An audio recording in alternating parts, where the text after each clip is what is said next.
Donald Trump's in-person rallies have been a complete and utter nightmare. People haven't been showing up. He's embarrassed by the empty arenas. That certainly happened in Tulsa. And then eventually his campaign had no choice but to cancel a planned rally in New Hampshire because they were expecting it to be another empty event.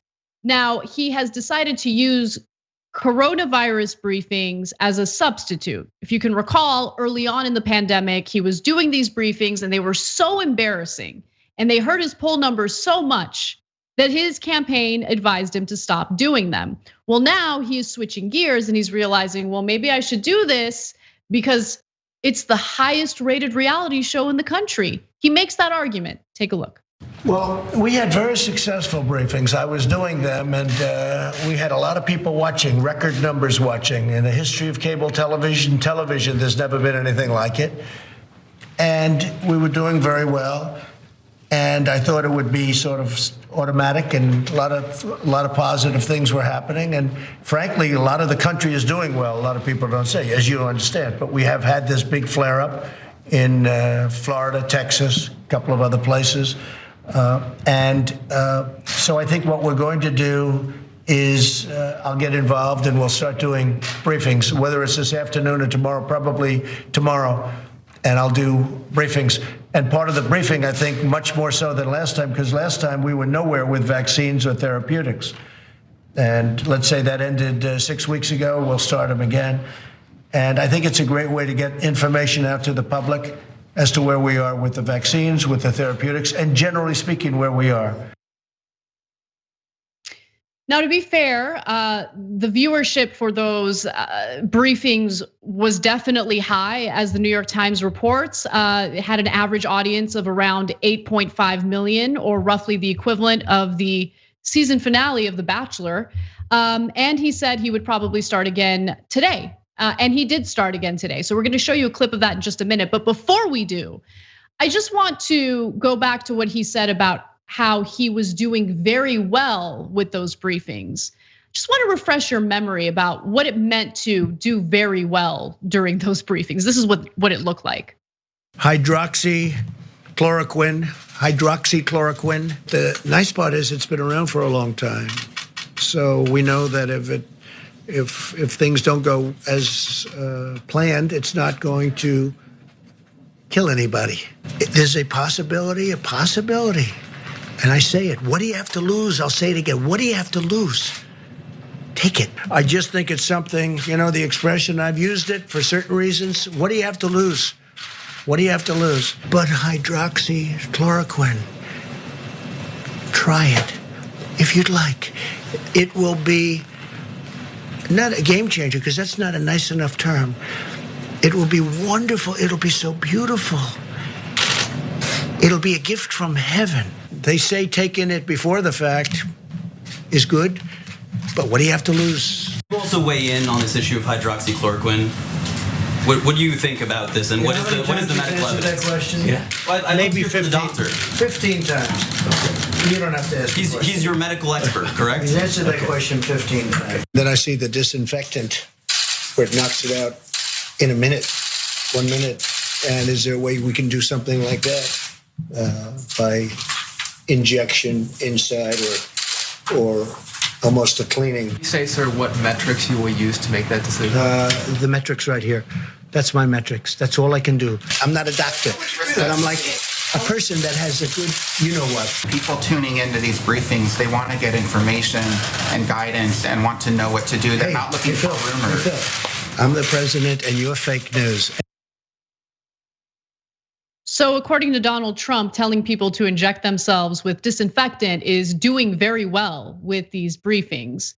And unfortunately, the briefings have begun again today. We'll show you a clip of that in just a minute. But Cenk, I wanted you to weigh in first. Yeah, so let me give the quick history of this. So when the pandemic first hit, Donald Trump's ratings actually went up.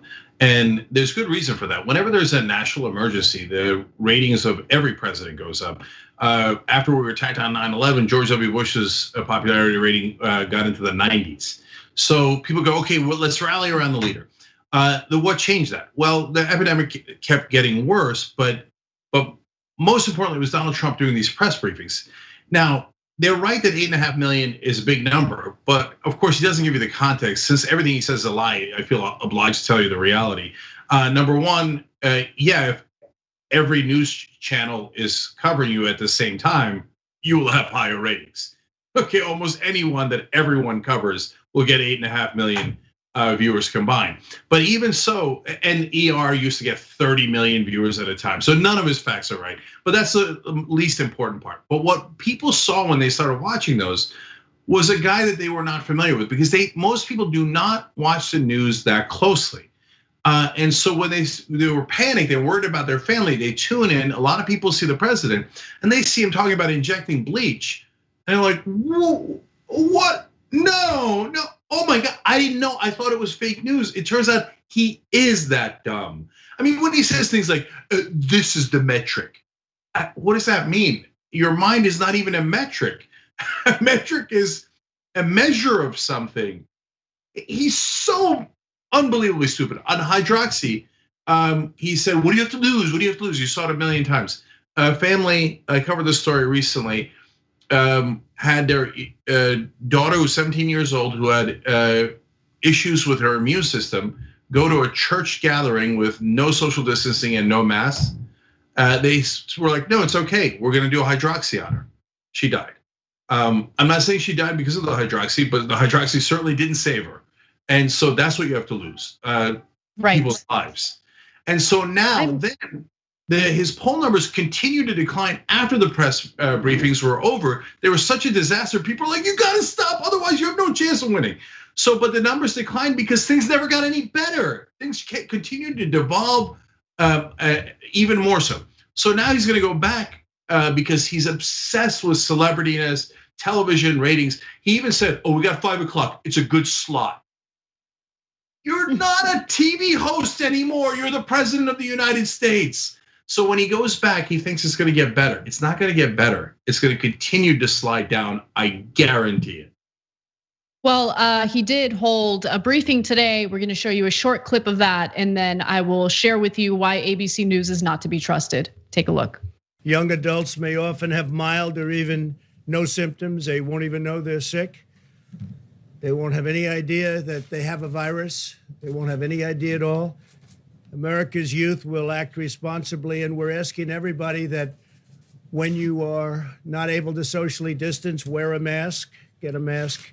Whether you like the mask or not, they have an impact, they'll have an effect, and we need everything we can get.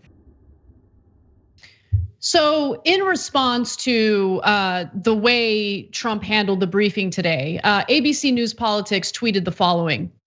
The president is displaying a new tone and a new level of engagement after aides and allies have pleaded with him to recognize the gravity of the moment. Rick Klein writes, okay, Rick Klein is a moron. Rick Klein should be out of a job if this is the take he's gonna have. We have more than 140,000 Americans dead. They're gone. More of them are gonna die. The lack of leadership, the incompetence, the narcissism, the selfishness.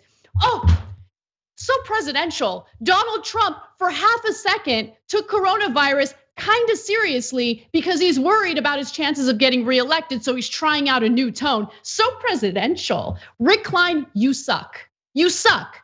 Rick Klein is the type of person who got someone like Donald Trump elected. So Cenk, I agree with you. Trump is a disaster. His poll numbers are a disaster. And if he continues doing Trump is gonna Trump, okay? He might try to do the right thing or say the right thing for like half a second, but we all know where Trump is gonna go next, okay? Because he's a narcissistic, selfish, delusional person. No one should give him credit ever until there's actually a sustained pattern of Trump acting like an adult. But it's just unbelievable and laughable to say that he understands the severity of the moment because he told people to wear a mask for the first time. Grow up. Anyway. But our numbers go up along with Europe's, and then Europe's numbers go down and our numbers skyrocket. And the reason why that happened, both in cases and deaths, is because of Donald Trump's incompetence. So 7 months into the epidemic and 4 months into us going into lockdown, Donald Trump finally realizes that maybe we should wear a mask, even if he doesn't like how it looks on him. And it's still at this point, media is saying, oh, it's so presidential. Oh, come on, right? So it isn't about one particular reporter like Rick Klein, it's groupthink. And almost 4 years in, they're still like, this is the day he became president. I don't know if it's some of them really are Republicans and are desperate to show anything that makes Donald Trump look good, because on a regular basis, 99% of the time, he looks like a jackass. But much more likely, it's not that the reporters are Republicans, it's that they're all told, you have to be neutral, you have to find something good that Trump did, and then equate it to all of the monstrosity that he has done, and then declare him president. And then that way, you won't be biased, and Republicans won't yell at you. That's not good journalism, that's cowardice. So call it what it is. He's been an epic disaster, and there's 140,000 dead, largely because of his incompetence. That number could have been much, much smaller, and was much smaller all throughout the world. When you sign up for a spend and save account at aspiration.com/TYT, we will plant 10 trees. Let's save the planet together.